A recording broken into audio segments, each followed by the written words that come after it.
Sometime after this, Jesus crossed to the far shore of the Sea of Galilee, that is, the Sea of Tiberias, and a great crowd of people followed him because they saw the signs he had performed by healing the sick.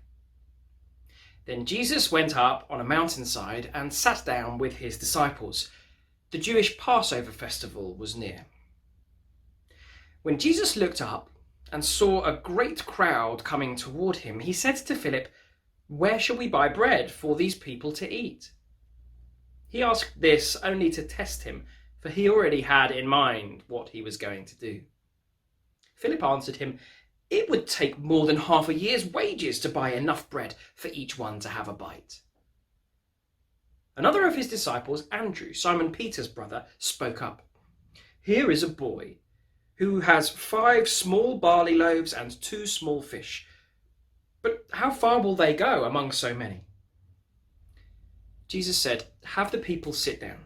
There was plenty of grass in the place, and they sat down. About 5,000 men were there. Jesus then took the loaves, gave thanks, and distributed to those who were seated as much as they wanted. He did the same with the fish. When they had all had enough to eat, he said to his disciples, "Gather the pieces that are left over. Let nothing be wasted." So they gathered them and filled 12 baskets with the pieces of the 5 barley loaves left over by those who had eaten.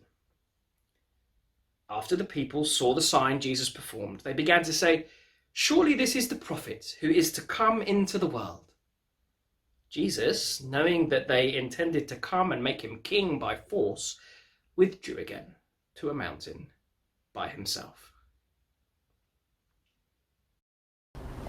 Well, good morning to you all at Hexham Methodist Church.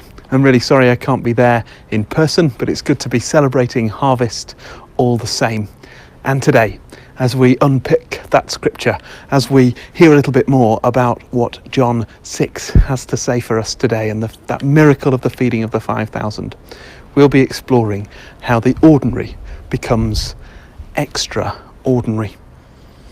Like this ordinary bicycle. This one spends far too much time in the shed. It doesn't get that much use. But in Uganda, these ordinary, everyday items, these perhaps even luxury items that many of us disregard, they become extraordinary. And I wonder if that can apply to us today too. So if you're feeling ordinary, let's unpack John 6 together. So, what is it that John 6 has to say to us? Well, I think we begin by exploring this miraculous moment from the point of view of Philip. Because I think the first thing for us to pick up on today is the counter-narrative that exists here in this gospel passage between Jesus on one hand and Philip on the other. Philip, in so many ways, represents so many of us, doesn't he? Logical Philip, spreadsheet Philip, flip chart, clipboard Philip. He's got a plan, and he's got a good, quick, analytical brain, hasn't he? Because in the middle of that reading we just heard from John chapter 6, in this setting, they all need feeding, and in that moment, Jesus turns to Philip and says, "What are we going to do? How are we going to feed all these people?" Suddenly, about ministry and what it might be that Jesus was sharing with them. This is perhaps the classic harvest preach, because it's not about the sermon, it's about the harvest supper.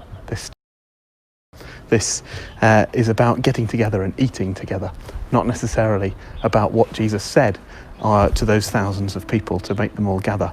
Rather, the story becomes about what they need.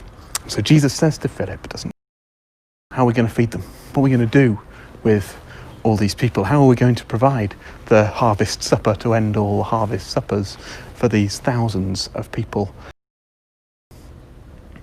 And logical Philip thinks like so many of us would. He does a very quick calculation in his head, doesn't he? He looks around, 5,000 people. And we wouldn't have 6 months worth of wages, we wouldn't have enough for these people. What are we going to do?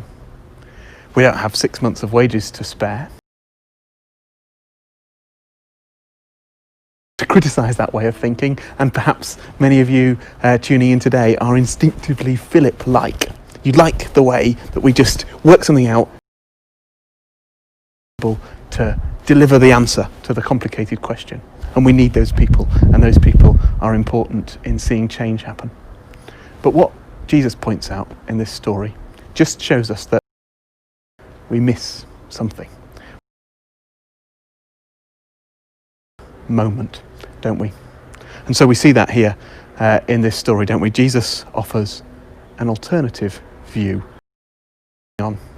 He says, but what's here already? That's what comes through in the Jesus narrative. Philip is very much, how can we solve the problem? How can Jesus rather says, probably there's a solution here already amongst these people. And that's partly why we chose this reading to focus on for our All We Can.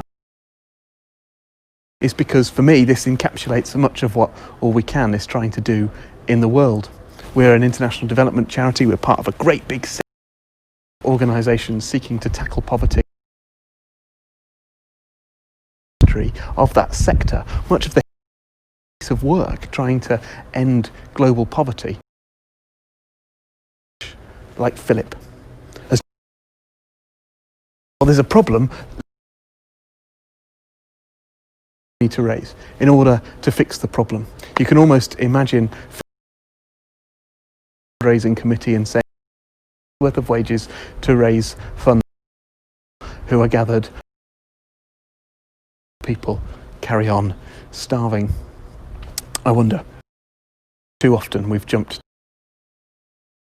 the extension of the Philip way of thinking is that to think strategically. If I can work out what is needed here, then it must be up to me the answer, to provide the solution, to feed the people. It must be up to use the funds, the world. And All We Can, we just subtly make that assumption that's existed for to us. Rather, surely, it's up to God. It's up to we place our ordinary into the hands of the expert and see what happens. But All We Can, we consider ourselves to this Jesus question that he's asked. How do we to help provide the solution to this challenge? Food. The boy who's been the illustration of all those messages and children's and youth resources over the years, the boy with lunch that he might just be willing as he places the repacked lunch in the hands of the it becomes extraordinary and suddenly every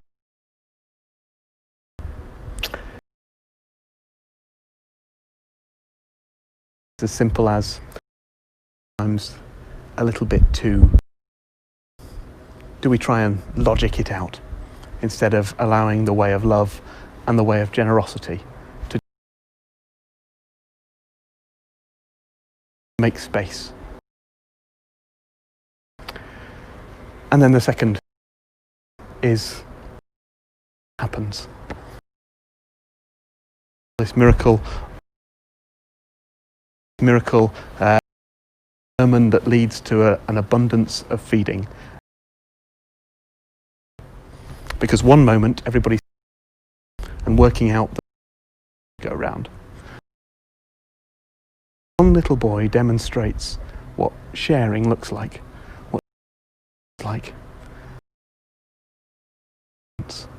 Maybe part of what happens there is that the boy's example shows everybody else that maybe they and before long